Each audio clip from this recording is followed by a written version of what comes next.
He's at 7 o'clock Eastern Time Monday. Probably in the 40s right now.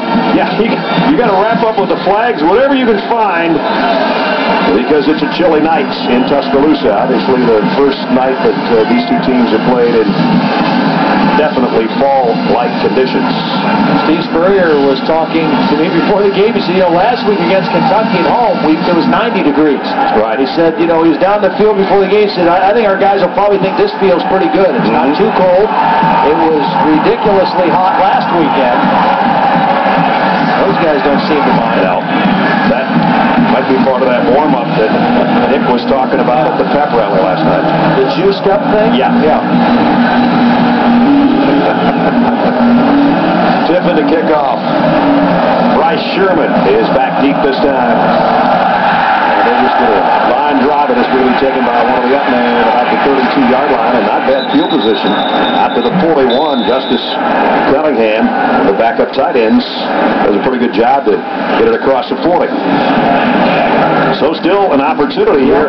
52 seconds to go.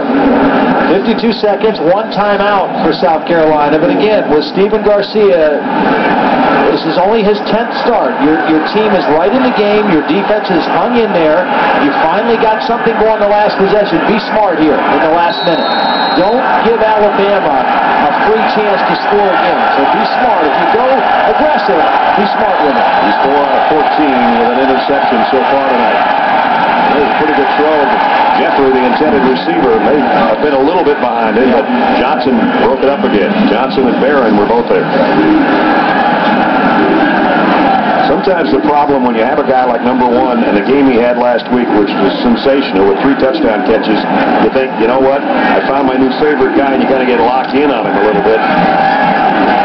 Tonight they tried 3 times on the fade on their last drive. That time they tried to tuck one in on a crossing pattern. For the last 4, he's thrown towards Jeffrey, all incomplete.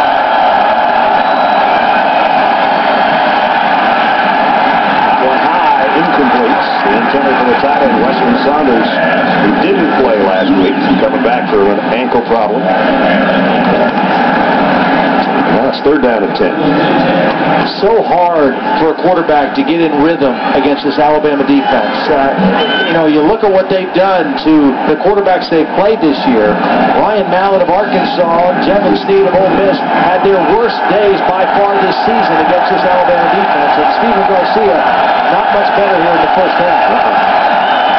Missed his last 5 passes, and now he's forced into a 3rd and 10. And this time they'll just run a draw play and see if they can get the first. And they got it. Kenny Miles, his best run of the night. Yeah. See, when you're running a 2-minute offense or a clock offense, it's so important to get that first down. Now the clock stops till they get reset. You're across the 50. Now you can be a little more aggressive again and see if you can get in scoring territory. Miles picked up 12 and got it into Alabama territory. Now back to the gun with 33 seconds to go. Garcia steps up. He's going to run. A lot of room to run. 35 to 30 and bumped out of bounds. Nice run. There's his out-of-pocket experience. That's right. Out-of-pocket experience. And one of the things with this Alabama defense, because they play so much man coverage and try to match your routes, kind of like a matchup zone in basketball, they turn their back to the quarterback a lot. And if the quarterback gets away from the initial pressure and you don't have discipline in rushing the quarterback, it can hurt you. Now, they haven't played many mobile quarterbacks, but Garcia, athletic out of the pocket, sees the defense, and gets another first down. Might have them in field goal range right now, but they'd like more if they could get it. Garcia, after a 21-yard run, is going to try another one, and he got 9 more, maybe 10, maybe more than 10. Well, he could have definitely got more than 10. It looked like he tried to duck his head to get out of bounds and realize, I could have maybe kept running. But again, Alabama more concerned with coverage down the field than they are the quarterback leaving the pocket. And 2 plays in a row, Garcia has made a good decision. 12, then 21, and then 12 more. He did get more than the first down marker. 15 seconds remaining. Now you don't want to mess up the field goal opportunity if you don't get a touchdown. Did they try to throw the fade again? At the 14-yard line. Garcia, the fade again to the corner and bounces off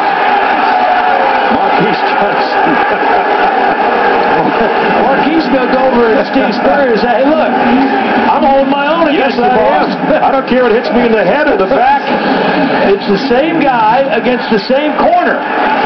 And the same result. Incomplete for South Carolina. Now, there was some contact, a lot of contact. And it doinks Johnson. Well, it actually hit Jeffrey's hand, I guess. I thought it hit Johnson in the back of the helmet. You know, that was mutual contact, though. Okay. Marquise had a hand on his guy, and Alshon had a hand on his guy, and the result was another incompletion. He's got one catch. It was the 52-yarder that got him down close last time. 10 seconds left. An all-important 10 seconds remaining in the second quarter.